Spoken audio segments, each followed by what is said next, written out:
I want to know the politics, the inner politics of the partition of India, the facts that are not generally known to people. I believe partition was not what people wanted. Only few political personalities wanted it to happen. And today it's the cause of conflicts and death in Indian politics, military, and history. Please bring light on this topic. Very good question, Nivedita. So here's what happened when India was partitioned. The great Khan Abdul Ghaffar Khan said something to Mohandas Gandhi. He told Gandhi that you have thrown us to the wolves. You have abandoned us to our deaths. That's what Khan Abdul Ghaffar Khan told Gandhi. Because Khan Abdul Ghaffar Khan, who was a Pashtun, he had fought his entire life for a unified India.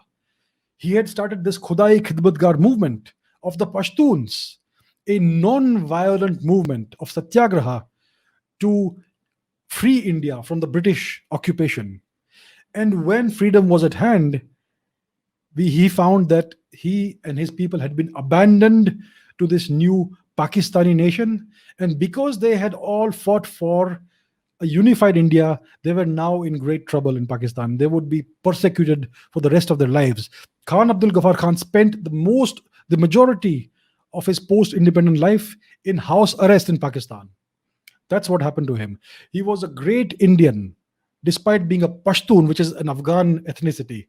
He was one of the greatest Indian freedom fighters, and it is a shame that he and all the other Pashtuns who fought for India's independence as a united nation were left to fend for themselves in this new nation of Pakistan.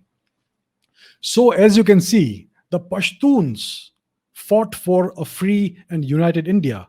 They did not want partition. And I dare say that almost nobody in India, in most parts of India, wanted the country to be fragmented in this manner. The lands that India gave up to the west and to the east are our ancestral lands. They have been the lands of our ancestors for at least 10,000 years. And this was given up for what? I don't know for what, right? Why was there no referendum in India that are the people of India willing to give up this land? I mean, that's what you call democracy, right? There was no constitution of India at the time. So it was perfectly fine to have a referendum in India and ask the people of India, what is your will? Are you willing to partition the nation or are you against the partition? But this question was never asked of the people of India. A small number of people, our so called great leaders, got together with the British and decided, yes, we will break India apart into these pieces. And therefore, the partition of India happened. Now, what problem did the partition of India solve? It was supposed to solve the problem of the two nation theory. And the two nation theory is this fake theory that says that the people of India cannot live together as Hindus and Muslims, they have to live apart. So, again, this problem. So Gandhi, Mohandas Gandhi said that he was reluctantly endorsing partition to avoid a civil war. Now, tell me what has happened in the past 70 years. We have had three actual wars with Pakistan, and we now have nuclear missiles pointed at each other. This is an even worse form of civil war. So, partition did not solve anything, right? So, what really happened is that the British had this divide and rule policy, and they had a splinter and leave policy because they did not want India to be united, which would have been deleterious to their long-term geopolitical interests in the region, because they still had interests in the Persian Gulf region, in the Arabian region, because there's a lot of oil and natural resources to be extracted from there, and they wanted a part of India, which was Pakistan, to be on their side.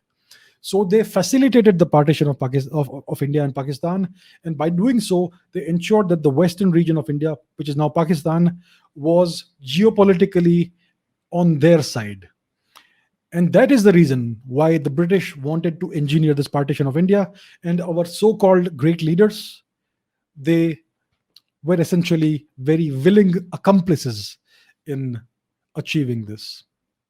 So that is the true story of what happened behind the scenes and why India was partitioned.